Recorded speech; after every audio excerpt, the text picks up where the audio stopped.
জানো তো, অনেক দিন থেকেই স্টিকার বানাবো ভেবে ভেবে বানানো হচ্ছিল না, কারণ সময়ই পাচ্ছিলাম না।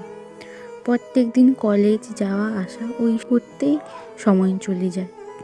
আজ যেহেতু বাড়িতে আছি, তাই ভাবলাম আজই স্টিকারটা বানিয়ে ফেলি, আমার ছোট্ট ছোট্ট সাবস্ক্রাইবারদের কথা ভেবে। জানি লেট হয়ে গেছে। তোমরা যারা আমার ভিডিও দেখো, তোমরা জানাবে কে কোন ক্লাসে পড়ো কমেন্ট সেকশানে। তাহলে আমি বুঝতে পারবো যে আমার ভিডিও কত ছোট ছোট ছেলেমেয়েরা দেখে। স্টিকারগুলো বানাতে আমি আমার যেন ছোট্টবেলায় পুরো ফিরে গেলাম, কারণ তখন তো আর জানতাম না এইভাবেও স্টিকার বানানো যায়।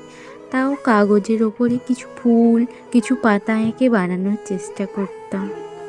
ভিডিওটি ভালো লেগে থাকলে লাইক, কমেন্ট এবং শেয়ার করে দিও।